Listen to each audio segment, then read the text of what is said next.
नमस्कार, मैं हूं सचिन। म्यांमार में शनिवार दोपहर 3:30 पर फिर भूकंप आया। रिएक्टर स्केल पर भूकंप की तीव्रता 5.1 मापी गई। इस तरह 2 दिन में 5 से ज्यादा तीव्रता वाले 3 भूकंप आ चुके हैं। शुक्रवार को 7.7 तीव्रता के भूकंप के बाद म्यांमार में भारी तबाही हुई है।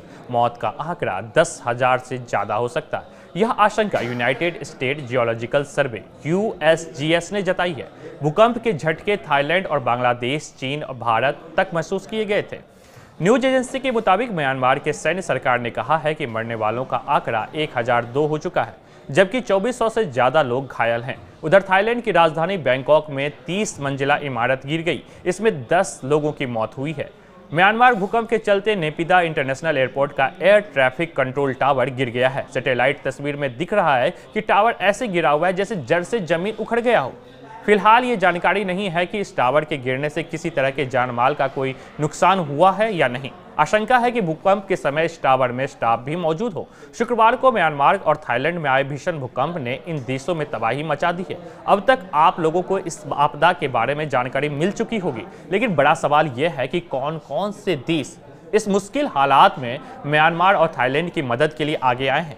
आज हम आपको बताएंगे कि भारत और उसके पड़ोसी देश ने किस तरह से इस संकट में सहायता भेजी है। आइए जानते हैं विस्तार से। भारत के प्रधानमंत्री नरेंद्र मोदी ने इस त्रासदी के तुरंत बाद गहरी चिंता व्यक्त की। उन्होंने सोशल मीडिया प्लेटफॉर्म एक्स पर पोस्ट किया कि म्यांमार और थाईलैंड में भूकंप के बाद पैदा हुई स्थिति से वे चिंतित हैं और सभी की सुरक्षा और भलाई के लिए प्रार्थना करते हैं। उन्होंने कहा कि भारत हर संभव सहायता प्रदान करने के लिए तैयार है। इसके साथ ही प्रधानमंत्री मोदी ने भारतीय अधिकारियों को सतर्क रहने के निर्देश दिए हैं और विदेश मंत्रालय को म्यांमार और थाईलैंड के सरकारों के संपर्क में रहने के लिए कहा है। भारत ने तत्काल राहत अभियान शुरू किया। भारतीय वायुसेना ने अपने C-17 ग्लोब मास्टर विमान को स्टैंड बाय पर रखा, जबकि IAF C-130J विमान के जरिए म्यांमार को 15 टन राहत सामग्री भेजी है। इन राहत सामग्री में टेंट, स्लीपर बैग, कंबल, खाने के लिए तैयार भोजन, water purifier, hygiene kit, solar lamp, generator set, आवश्यक दवाएं जैसे कि पैरासीटामोल, एंटीबायोटिक्स, कैनुला, सिरिंज, दस्ताने, कॉटन बैंडेज शामिल थे। ये सामग्री विशेष रूप से प्रभावित इलाकों में जरूरतमंद लोगों तक पहुंचाई जा रही है। भारत के अलावा चीन ने भी राहत अभियान में महत्वपूर्ण भूमिका निभाई है। चीन ने म्यांमार के लिए 37 सदस्यीय बचाव चिकित्सा दल भेजा है। इसके साथ ही बड़ी संख्या में बचाव उपकरण और राहत सामग्री भी प्रदान की गई है। चीन ने अपने राहत अभियान में मेडिकल टीम, आपातकालीन उपकरण, बचाव के लिए आवश्यक मशीनरी और दवाइयां भेजी हैं। भारत और चीन के अलावा जापान, थाईलैंड और संयुक्त राष्ट्र जैसे संगठनों ने भी सहायता की घोषणा की है। जापान ने आपातकालीन राहत सामग्री भेजी है। थाईलैंड ने चिकित्सा दल और अन्य जरूरी सामान भेजा है। संयुक्त राष्ट्र ने मानवीय सहायता के लिए विशेष फंड जारी किया है। बैंकॉक से आए यात्री सफदर ने बताया कि जब भूकंप आया तो वो सड़क पर थे। एक इन्फिनिटी पूल से पानी गिरने लगा, जिससे लोग घबरा गए थे।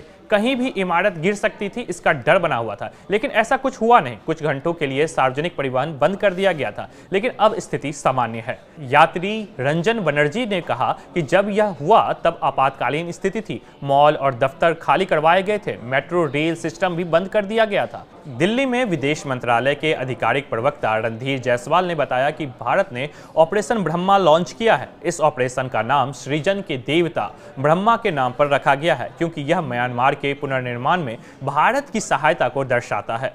15 टन राहत सामग्री लेकर पहला विमान हिंडन एयरफोर्स बेस से सुबह करीब 3 बजे उड़ा और भारतीय समयानुसार सुबह 8 बजे यांगून पहुंचा। भारतीय राजदूत ने यह राहत सामग्री यांगून के मुख्यमंत्री को सौंपी है। इसके अलावा प्रधानमंत्री मोदी ने म्यांमार के वरिष्ठ जनरल मिन आंग ह्विंग से भी बातचीत की और भरोसा दिलाया कि भारत इस आपदा से निपटने के लिए हर संभव सहायता प्रदान करेगा।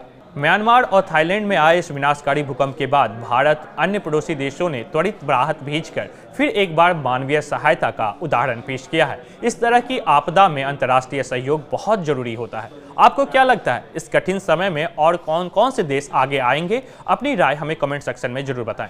अगर आपको यह जानकारी उपयोगी लगे तो आप इस